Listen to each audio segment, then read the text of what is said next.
Yeah, so welcome once again to uh, Miracle Class QuickBooks training.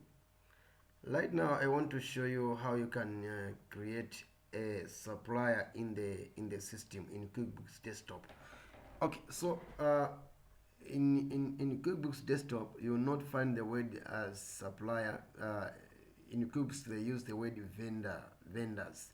So if you check the top bar, there is a file, edit, view, list, favorites, accountant, company, customers, vendors. That's where you create a new supplier. If you have a new supplier, or you want to check the details of the supplier, or you want to check the supplier balances, you can check there under vendors.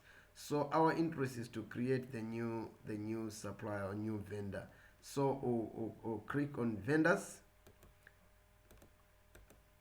Okay, now we have vendor center, we have bill tracker. Let's say you want to track the bills, you can enter bills, etc. But our interest is on vendor center.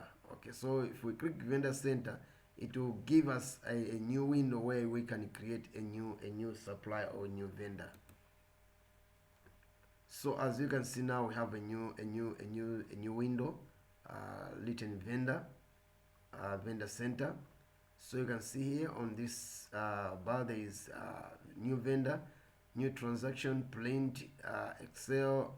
That is where you want to export, and also bill tracker.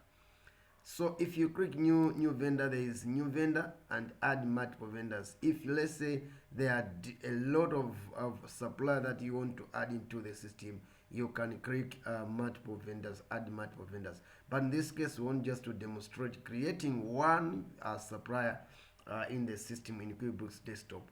So let's click on the new vendor. Now there is a new window that has just popped in. Vendor name. You can create a vendor name. Let's say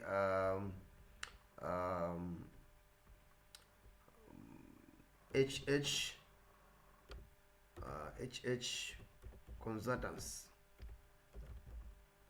HH Consultancy. And here, if let's say this we have an amount that we need to pay to this supplier at the time of creating him in the system, we can also put the opening balance.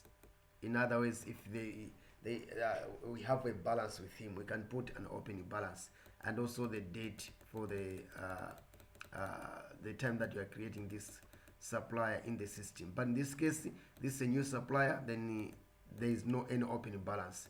The company name, you can put the same vendor name, HH Consultancy. Okay, so I've just copy and paste. Copying is Control C and pasting is Control V. There should be also a contact person to at HH Consultancy. Let's say Miss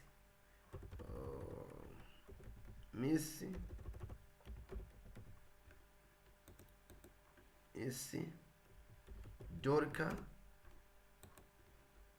Miss Dorica John. Okay, then Miss Dorica John is an auditor. Is an auditor at this company. Okay, his phone number is her phone number is 265 000. Okay, the same way we did with the creating customers, you can also put an account number. Let's say the supplier wants you to do online transfers. You can put the account number here so that it should be easier for you when you want to make a payment. Once you have done everything, you can also create click OK to save the new supplier, new vendor. Now here we comes here. There is a company name, HH Consultancy. Full name or the contact person, Miss Dorica John, and bill. This is the address where it will be on the supplier's invoice. Here you can see balance total. There is 00 because I've never done any business with this supplier. We have never purchased anything from him. That's why we have 00. or sometimes it might show us also because we have paid him everything. Okay, so if you close this one and try to enter bills, that's where you create, you, let's say the supplier has given you the invoice, you want to enter into the system, you click enter bills. Okay, so enter bills. The moment you click HH, it will come automatic because now it's in the system. Then you can do the list, whether you are paying for an expense or you are purchasing items or services, whatever you want to do there you can do. But the most important thing, I want to show you how you can create this new vendor or supply in the system. So basically that's how you do when you want to create a new vendor or new supply in the system. I hope you have enjoyed this this lesson. Let's meet again when I will bring another course. Thank you so much.